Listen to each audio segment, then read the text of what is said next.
할렐루야. 여호와의 종들아 찬양하라. 여호와의 이름을 찬양하라. 이제부터 영원까지 여호와의 이름을 찬송할지로다. 해 돋는 데에서부터 해 지는 데에까지 여호와의 이름이 찬양을 받으시리로다. 여호와는 모든 나라보다 높으시며 그의 영광은 하늘보다 높으시도다. 여호와 우리 하나님과 같은 이가 누구리요? 높은 곳에 앉으셨느니라. 스스로 낮추사 천지를 살피시고 가난한 자를 먼지 더미에서 일으키시며 궁핍한 자를 거름 더미에서 들어세워 지도자들과 곧 그의 백성의 지도자들과 함께 세우시며 또 임신하지 못하던 여자를 집에 살게 하사 자녀들을 즐겁게 하는 어머니가 되게 하시는도다. 할렐루야. 아멘. 시편 113편에서부터 118편은 유대인들이 유월절에 부르는 찬송시로 알려져 있습니다. 113, 114편은 유월절 양식을 먹기 전에, 그리고 115편에서 118편은 유월절 양식을 먹은 뒤에라고 알려져 있습니다.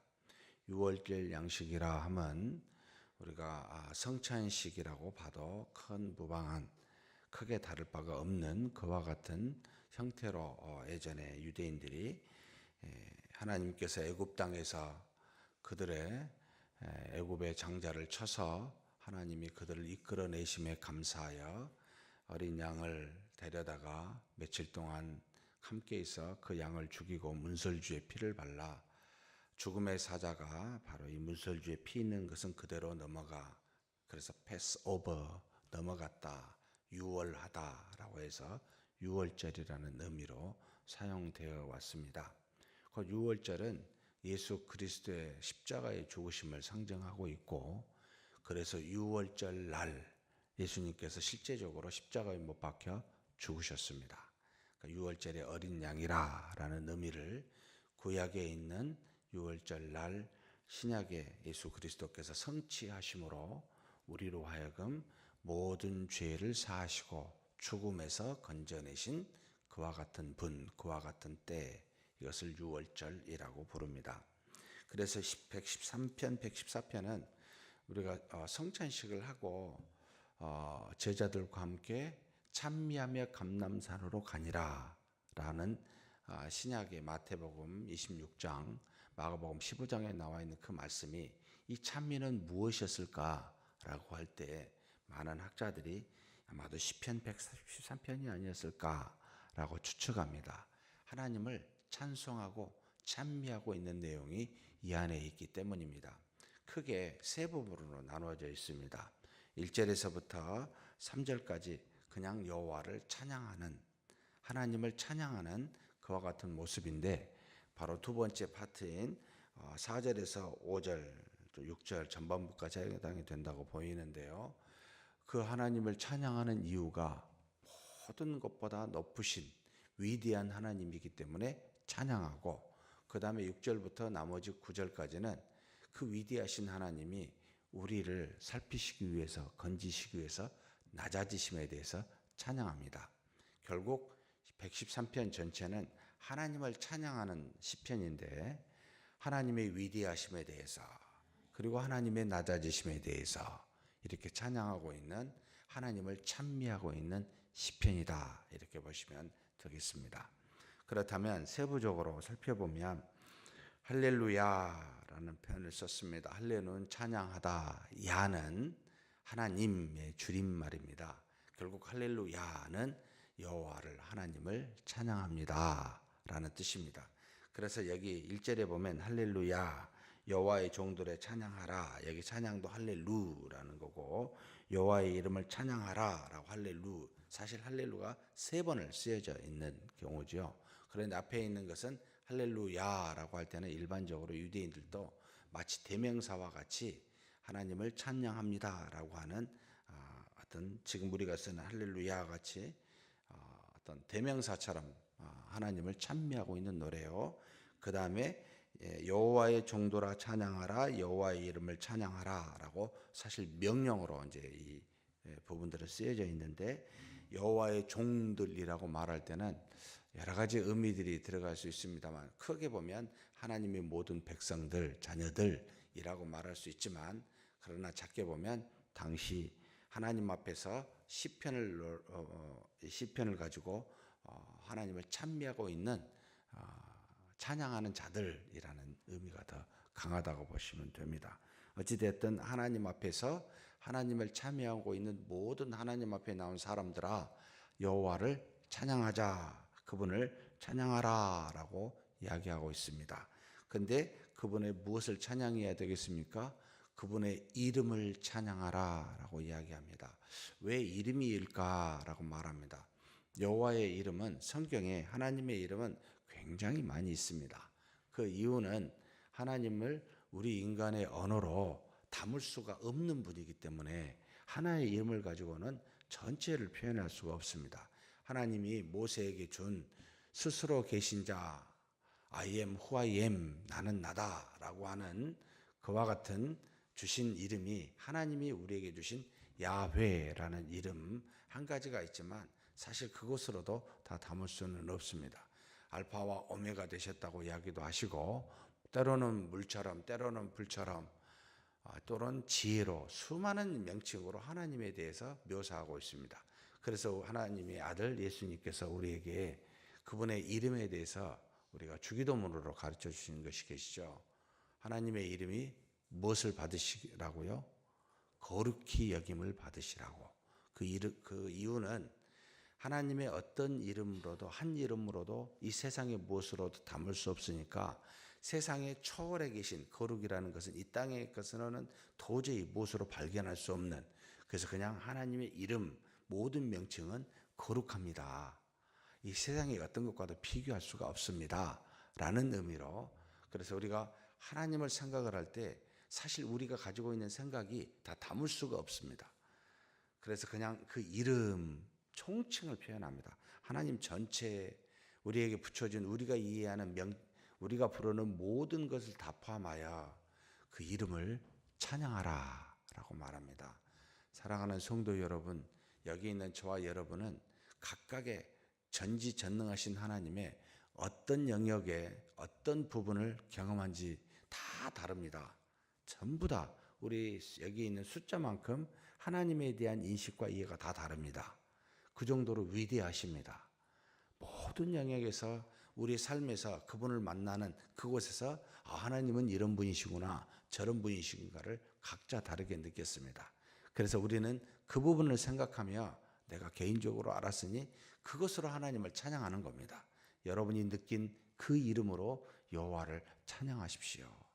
그것이 우리가 사실 어떤 면에서는 제한적이고 어리석고 굉장히 작지만, 그러나 그것으로도 깨달은 그 이름을 찬양하라는 겁니다. 이것이 바로 시편 기자의 요구이기도 합니다. 그런데 그렇게 찬양하는데 2절, 3절은, 첫 번째 2절은 이제부터 영원까지 여호와의 이름을 찬송할지로다 라고 시간적으로 말합니다. 찬송을 한 번만 하지 말라는 겁니다.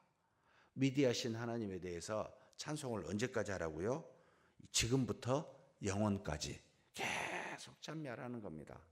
영원하신 하나님이시고, 그 영원하신 하나님 앞에 그분은 계속해서 살아계시사 역사하고 계시기에 오늘만 찬양하고 내일은 하지 말고, 오늘은 좋으니까 하고 어려운 일 있으면 하지 않고, 이렇게 하지 말고 어떤 상황에서든지 어떤 때에서든지 상관없이 여러분 찬송하십시오. 그래서 이제부터, 지금부터 영원까지 라는 시간적으로 하나님 앞에 우리 보고 찬송하라고 합니다. 우리 교회가 좋을 때만 하나님을 찬송하지 마십시다. 어려울 때도 하나님을 찬송하는 겁니다. 지금 하나님의 응답이 나에게 있을 때만 찬송하지 마십시다. 도대체 하나님의 응답이 어디에 있는지 알 수 없을 사면 초가일 때도 여러분 찬송하십시오. 왜냐하면 우리 하나님은 영원하시고 한결 같으신 분이기 때문에 그렇습니다. 우리의 어리석음이 그 하나님을 잘 깨닫지 못하고 그분의 역사하심을 잘 모르기 때문에 일이 일비하고 있을 뿐입니다. 그러지 마시고요. 그냥 한결같이 여호와를 찬양하십시다. 그런데 시간적으로만 말한 것은 아닙니다. 3절에 보니까 공간적으로도 이야기합니다.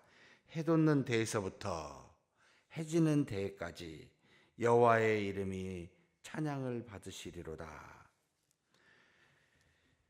어디에서부터 어디까지요? 이 땅의 모든 곳에서요. 해가 지는 데가 있으면 해가 뜨는 데가 있고 뜨는 데 있으면 또 지는 데가 있는 게 아니에요. 모든 곳에서입니다. 우리가 가는 모든 곳에서 여호와를 찬송하라고 이야기합니다. 그런데 놀랍게도 2절에 여호와를 찬송하라라고 말할 때는 사실 찬송이라는 할렐루야를 쓰지 않았고요. 뭐라고 썼냐면은 발라크라는 썼습니다. 메 발라크라는 것은 송축할지어다. 하나님께 복을 줄지어다. 하나님이 우리에게 복 주십니다 라고 할 때는 복이라고 말하는데, 우리가 하나님께 복 주한다 할 때는 송축합니다 라는 표현을 쓰죠. 낮은 자가 높은 자에게 무슨 복을 줄 수 있겠습니까? 그저 우리가 가지고 있는 모든 것으로 영광을 올려드립니다, 이런 의미인데, 송축할지어다 사실 찬양입니다. 하나님이 우리의 주인 되시는데, 하나님 앞에서 우리가 드릴 수 있는 것은 입술로 감사도 있지만 하나님이 우리에게 준 모든 것으로 하나님을 향하여 높여드리는 것, 이것이 송축입니다. 그래서 찬양과 송축은 같은 의미로 사용하고 있습니다. 송축하십시오. 찬양하십시오. 입술과 생각과 뜻으로 우리가 가진 그 모든 것으로 하나님을 높이라라는 그런 뜻입니다. 그런데 시간적으로나 공간적으로 어디서든지 그렇게 하나님 앞에 찬양하고 송축하십시오. 그러면 찬양한 이유가 뭡니까? 왜 찬양해야 됩니까? 바로 4절에서 5절은 하나님은 위대하시기 때문에, 높으시기 때문이라고 말합니다. 여호와는 모든 나라보다 높으시며 그의 영광은 하늘보다 높으시도다. 무슨 말입니까? 여호와는 땅의 모든 피조물보다, 하늘에 있는 그 어떤 피조물보다 비교할 수 없게 높으신 분이십니다. 위대하신 분이십니다. 그래서 그 높으신 위대하신 하나님을 찬양하라는 겁니다. 5절에 여호와 우리 하나님과 여호와 우리 하나님과 같은 이가 누구리요 나옵니다. 높은 곳에 계시도다. 이 세상의 어떤 것과도 비교할 수 없는 창조주 하나님이요 구원주 하나님이십니다. 그곳에서 앉으사 만물을 통치하고 계신 위대한 분이십니다. 비교할 수가 없다는 거죠. 그 무엇과도. 그래서 그런 하나님을, 여러분, 높으신 위대하신 하나님을 찬양하라라고 이야기합니다. 그런데 그 높으신 하나님이 높은 곳에만 계신 것이 아니기 때문에 또 찬양하라고 말합니다. 바로 6절에서부터 9절 말씀입니다. 스스로 낮추사 천지를 살피시고, 스스로 낮추실 이유가 전혀 없으셔요. 창조주요 구원주이신 하나님은. 그런데 만물을 속에 낮추사 만물을 살피시고, 그 만물을 살피시는 중에 하나님이 우리에게 베푸시는 은혜가 있다는 겁니다. 그래서 낮추시는 하나님은 지금 여기 보니까 7절에서부터 9절에 세 종류의 사람을 등장시켜서 낮추신 하나님이 어떤 은혜를 베풀고 있는지를 보여주고 있습니다. 바로 7절은 뭘 말합니까? 가난한 자를 먼지더미에서 일으키시며 궁핍한 자를 거름더미에서 들어 세우시는 분이십니다. 이 땅에 낮추사, 스스로 낮추사 돌아보시며 가난한 자와 궁핍한 자를 그들의 환경으로부터 세우시는 분이십니다. 어려운 환경을 살피사 돌보시는 하나님이십니다. 낮추셔서요. 그런 하나님에게 찬양하자는 겁니다. 또 그뿐만이 아닙니다. 낮춰서 어려운 사람만 도운 게 아니고요. 8절에 보니까 지도자들이라는 말이 나옵니다. 지도자들 곧 그의 백성의 지도자들과 함께 세우시며 소외되고 고통스러운 사람을 그 고통에서 해결해 주시는 하나님이실 뿐만 아니라 높은 사람들, 많은 영향을 주고 사람들에게 여러 가지 유익을 줄 수도 있고 해를 줄 수도 있는 이 지도자들을 함께 세웠다. 이 말은 그들이 행하는 것이 악하여 많은 사람에게 피해를 주지 아니하도록 그들도 함께 세워가시는 그래서 이 땅에 낮아지사 만물과 사람을 살피시는 하나님이십니다 라고 이야기하고 있습니다. 그러니까 모든 사람에게 하나님께서 그 사람을 돌보시고 계신다. 가난한 자부터 지도자까지. 그러면서 9절에는 조금 특이한 표현을 썼습니다. 또 임신하지 못하던 여자를 집에 살게 하사 자녀들을 즐겁게 하는 어머니가 되게 하시는도다. 특별히 결혼한 사람은 자녀에 대한 여러분 소중한 그 마음을 소망을 품고 있지 않겠습니까? 우리 각자에게 형편과 사정에 따라 그 고난이 오게 될 텐데, 만약에 그 형편과 사정에서 특정한 어려움이 오게 될 텐데 이 특정한 어려움들을 살피시는 하나님이라는 겁니다.